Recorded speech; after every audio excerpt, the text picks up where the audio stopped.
জাতির একটি গুরুত্বপূর্ণ বাঁকে আমরা অবস্থান করছি। এই বাঁকটি সফলভাবে আমাদেরকে অতিক্রম করতে হবে ইনশাআল্লাহ। বিশেষ করে গত কয়েকদিন ধরে দেশে ঘটে যাওয়া অনেকগুলা ঘটনা প্রিয় দেশবাসীকে এবং এই দেশের মানুষ যারা প্রবাসে আছেন সবাইকে বিচলিত করে তুলেছে। আমরা বিচলিত না হলেও এদিকে সতর্ক দৃষ্টি রাখছি। একটি দায়িত্বশীল সংগঠন হিসাবে এই পরিস্থিতিতে জামাত ইসলামী চুপ করে থাকতে পারে না। এই জন্য ইতিমধ্যেই আপনারা লক্ষ্য করেছেন বাংলাদেশ জামাত ইসলামী দ্রুততম সময়ের মধ্যে নির্বাহী পরিষদের সভায় মিলিত হয়েছে। আমরা দেশের চলমান পরিস্থিতি নিয়ে বিস্তারিত আলোচনা করেছি। আলোচনার পরে আমরা উপসংহারে উপনীত হয়েছি সংঘাত এবং কাদা চূড়াচুড়ির মধ্য দিয়ে জাতিকে আর অনিশ্চয়তার দিকে ঠেলে দেওয়া কোনো অবস্থায় সমীচীন হবে না। এই সংস্কৃতির অবসান হওয়া উচিত। এর জন্য প্রয়োজন অর্থবহ ডায়ালগ।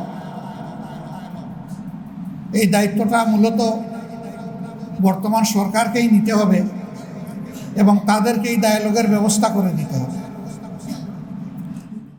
একদিকে যেমন মানুষের ভোটের অধিকার কেড়ে নেওয়া হয়েছে, ঠিক তার পাশাপাশি মানুষের অন্তরে নির্বাচন সম্পর্কে এক ধরনের অনীহা তৈরি করা হয়েছে। এর অবসানের জন্য অবশ্যই এমন একটি নির্বাচন হতে হবে যেই নির্বাচনের মাধ্যমে জনগণের মতের প্রতিফলন হবে এবং জনগণের কাঙ্ক্ষিত প্রতিনিধিরা নির্বাচিত হয়ে জনগণের নেতৃত্ব প্রদান করবেন। এ দেশেই তার নজির রয়েছে। 90-এর গণ আন্দোলনের পরে, গণ অভ্যুত্থানের পরে যে নির্বাচনটি অনুষ্ঠিত হয়েছিল তখনও সংবিধানে কোনো প্রভিশন ছিল না এই ধরনের সরকারের, কিন্তু রাজনৈতিক দলগুলোর অক্ষমতার ভিত্তিতেই সরকার গঠিত হয়েছিল এবং সেই সরকার একটা অর্থবহ নির্বাচন উপহার দিয়েছিল। বাংলাদেশের ইতিহাসে এটাকেই বলা হয় সবচেয়ে সুন্দর নির্বাচন। এবারকার প্রত্যাশা আর অনেক বেশি, কারণ সেই নির্বাচনের আগে যে গণ আন্দোলন হয়েছে সেখানে এত জানমালের ত্যাগ কুরবানি জনগণকে পেশ করতে হয়নি। এবার জানমালের বিপুল সংখ্যক বা বিপুল পরিমাণ ত্যাগ কুরবানির মাধ্যমে এই অর্জন। সুতরাং নির্বাচন অবশ্যই হতে হবে সুষ্ঠু, নিরপেক্ষ, গ্রহণযোগ্য। এর জন্যে জামাত ইসলামী মূল থেকেই দাবি করেছিল একটি সুষ্ঠু নির্বাচনের জন্য দুটি রোডম্যাপ সরকারের কাছে আমরা প্রত্যাশা করেছিলাম, দাবি করেছিলাম। নির্বাচনকে অর্থবহ করার জন্য গুরুত্বপূর্ণ কিছু সংস্কার লাগবে। আমরা বলেছিলাম যে সংস্কারের একটা রোডম্যাপ দেওয়া হোক, যে এই মাসের ভিতরে সংস্কার সম্পন্ন হবে, এরপরেই নির্বাচনের একটা রোডম্যাপ তার পাশাপাশি দেওয়া হোক। তাহলে জনমনের স্বস্তি এবং আস্থা তৈরি হবে। কিন্তু এখন পর্যন্ত দুটি রোডম্যাপের কোনোটাই জনগণের সামনে আসেনি। এখান থেকেও কিছু সন্দেহ সংশয় জন্ম নিয়েছে। আমরা এখনও সরকারকে অনুরোধ করব যে দুইটি রোডম্যাপ যথাসম্ভব শীঘ্র এইটাকে জনসম্মুখে প্রকাশ করা হোক, তাহলে জনমনে আস্থা ফিরে আসবে। আমরা এবং এদেশের জনগণ যেন তেন কোনো নির্বাচন আমরা চাই না। নির্বাচনের মধ্য দিয়ে আবার যদি নির্বাচনী ব্যবস্থা নিহত হয় তাহলে ওরকম একটা নির্বাচন অবশ্যই জনগণ কবুল করবে না, প্রত্যাখ্যান করবে।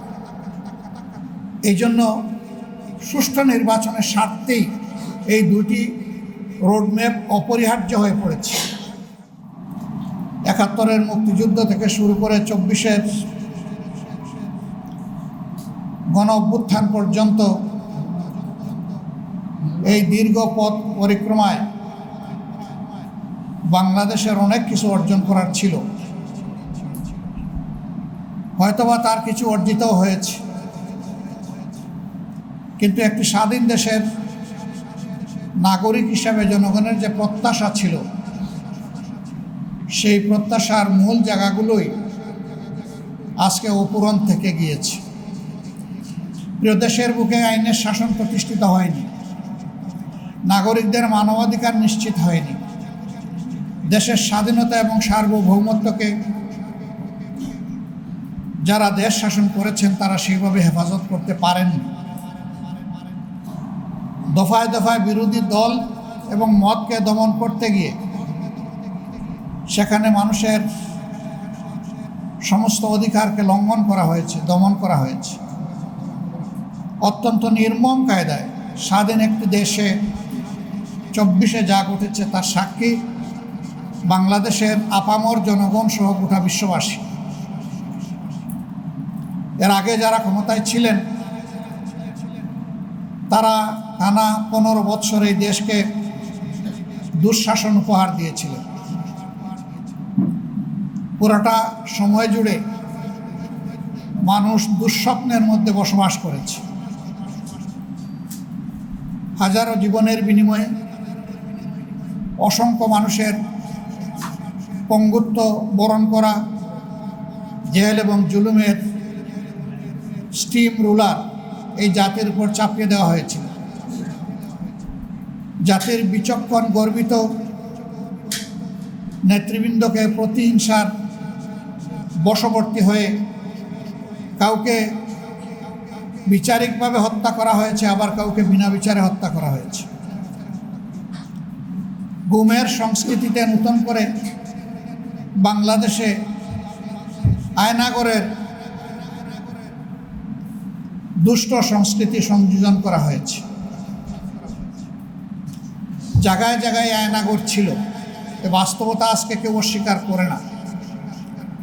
ইতিমধ্যে জাতিসংঘের ফ্যাক্ট ফাইন্ডিং কমিটি এবং মানবাধিকার কমিশন তারা জুলাই এবং আগস্টে ঘটে যাওয়া ঘটনাবলীর ব্যাপারে একটা রিপোর্ট পেশ করেছে। এই রিপোর্টে বিগত সরকারকে স্পষ্টভাবে দায়ী করা হয়েছে। প্রিয় দেশবাসী, সাংবাদিক বন্ধুদের মাধ্যমে আমরা আপনাদেরকে জানাতে চাই, সমস্যা যত বড়ই হোক আমরা এটা বিশ্বাস করি যে আলোচনার মধ্য দিয়ে সন্তোষজনক সমাধানে পৌঁছা সম্ভব। বাংলাদেশ জামাত ইসলামী তার নিজস্ব অবস্থান থেকে ইতিমধ্যে কতিপয় পদক্ষেপ গ্রহণ করেছে। প্রথমত, নির্বাহী পরিষদের বৈঠক থেকে আমরা অন্তর্বর্তীকালীন সরকারকে আহ্বান জানিয়েছি সর্বদলীয় বৈঠক আহ্বান করার জন্য। জাতীয় স্বার্থকে প্রাধান্য দিয়ে আমরা আশা করি সেই বৈঠকে ভালো কিছু বের হয়ে আসবে। অতীতেও আমরা লক্ষ্য করেছি এ ধরনের পরিস্থিতিতে দেশ এবং জনগণ যখন মুখোমুখি হয়েছে তখন ডায়ালগের এই উদ্যোগও সফল হয়েছে। আমরা আশাবাদী আলাপ আলোচনার মধ্য দিয়ে সকল সমস্যার সমাধান করা সম্ভব।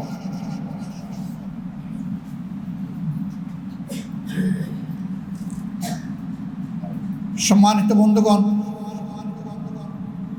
বাংলাদেশ জামাতে ইসলামীর রাজনীতি হচ্ছে দেশ এবং জনগণের কল্যাণে।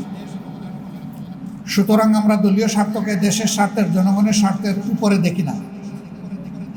আমরা আমাদের দলীয় স্বার্থকে সাজাই জনগণের স্বার্থের আলো। জনগণের স্বার্থ এবং কল্যাণ যেখানে নিহিত রয়েছে সেই বিষয়টাকে প্রাধান্য দিয়েই আমাদের সকল পরিকল্পনা এবং কর্মসূচি রচিত এবং পরিচালিত হয়ে থাকে। এই ক্ষেত্রেও আমরা বিভিন্ন দলের সাথে আমাদের দলের পক্ষ থেকে পারস্পরিক আলোচনার মাধ্যমে সন্তোষজনক সমাধানে পৌঁছার জন্য আমরা উদ্যোগ গ্রহণ করেছি এবং সেই উদ্যোগের আমরা ইতিবাচক কিছু ফলও দেখতে পাচ্ছি। আমরা আশা করি জাতির মধ্যে যে আতঙ্ক আশঙ্কা তৈরি হয়েছে, ইনশাআল্লাহ সকল পক্ষের আন্তরিক অংশগ্রহণের মাধ্যমে জাতি হিসাবে আমরা একটা সন্তোষজনক সমাধানের জায়গায় পৌঁছতে পারব। প্রিয় দেশবাসী, এই সময় কতগুলা প্রসঙ্গ একেবারেই গুরুত্বপূর্ণ। 24-এ যে পরিবর্তন হয়েছে, এই পরিবর্তনের একটি বিশাল আকাঙ্ক্ষার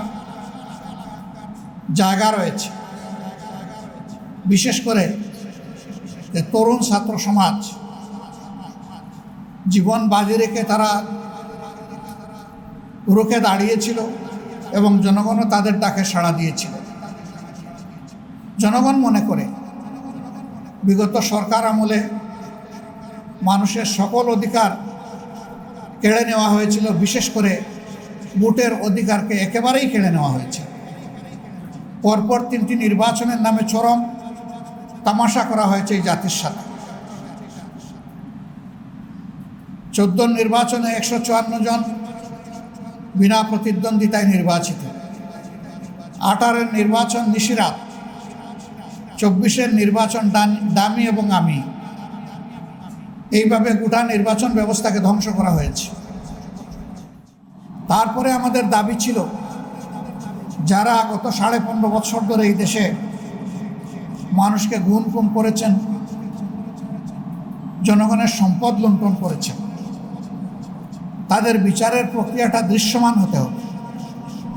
আমরা জানি বিচারের জন্য সময় লাগবে।